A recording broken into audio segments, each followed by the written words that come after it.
साध संगत जी जब सच्चे पातशाह सतगुरु नानक जी करतारपुर नगरी में आ गए, उसके बाद सतगुरु जी वहाँ से कहीं नहीं गए। जितनी देर सतगुरु जी करतारपुर नगरी में रहे तो वहाँ पर सतगुरु जी रावी दरिया में स्नान कर उनके किनारे पर परमात्मा के ध्यान में लीन रहते थे और सतगुरु जी कुछ समय धर्मशाला में भी व्यतीत करते थे। सतनाम जी का कीर्तन होता था, जिसको सुनकर सुंदर प्रेम पैदा होता था, परमात्मा का रस उत्पन्न होता था। तो सतगुरु जी का एक प्यारा सिख संगत में हुआ करता था, जो सतगुरु जी से बहुत प्रभावित था, लेकिन वह किसी भ्रम में पड़ गया और वह रूहानियत के इस अनूठे वेद को समझ न सका। उसने ऐसा समझा कि जब सतगुरु जी नानक जी रात के समय रावी दरिया में जाते हैं तो वहाँ पर जाकर सतगुरु जी जल के देवता का सिमरन करते हैं और फल प्राप्त करते हैं। उन्होंने वरुण देवता की बहुत सेवा की है, इसलिए उनमें इतनी करामतें हैं, इतनी शक्ति बढ़ी हुई है, विशाल करामतें उसी से प्राप्त की है और सारे जगत की बुराई खत्म कर दी है।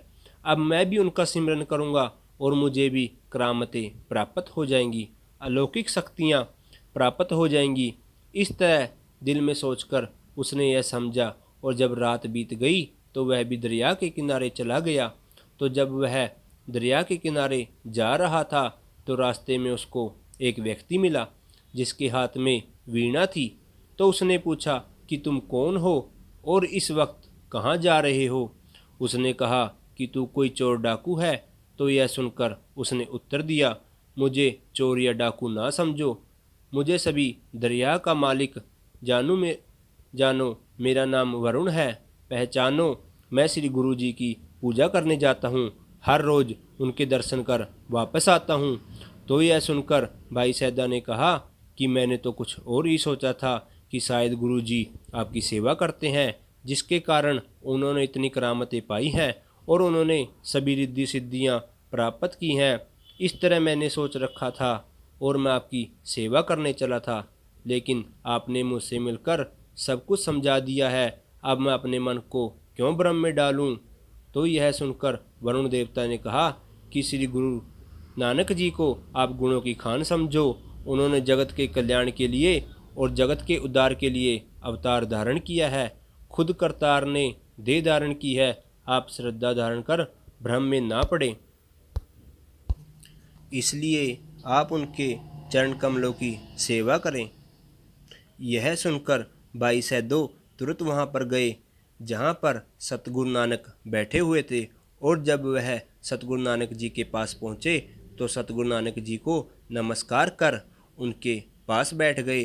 तो जब सतगुरु नानक जी ने भाई सैदे को देखा तो सतगुरु जी ने कहा कि तुम रात के समय क्यों आए हो? आप तो सुबह के समय आया करते थे।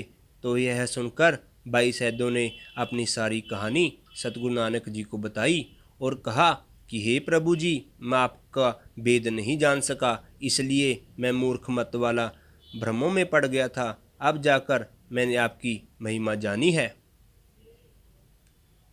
तो सतगुरु जी ने उसकी सारी बात सुनकर अपने कोमल मुख से सुंदर वचन कहे।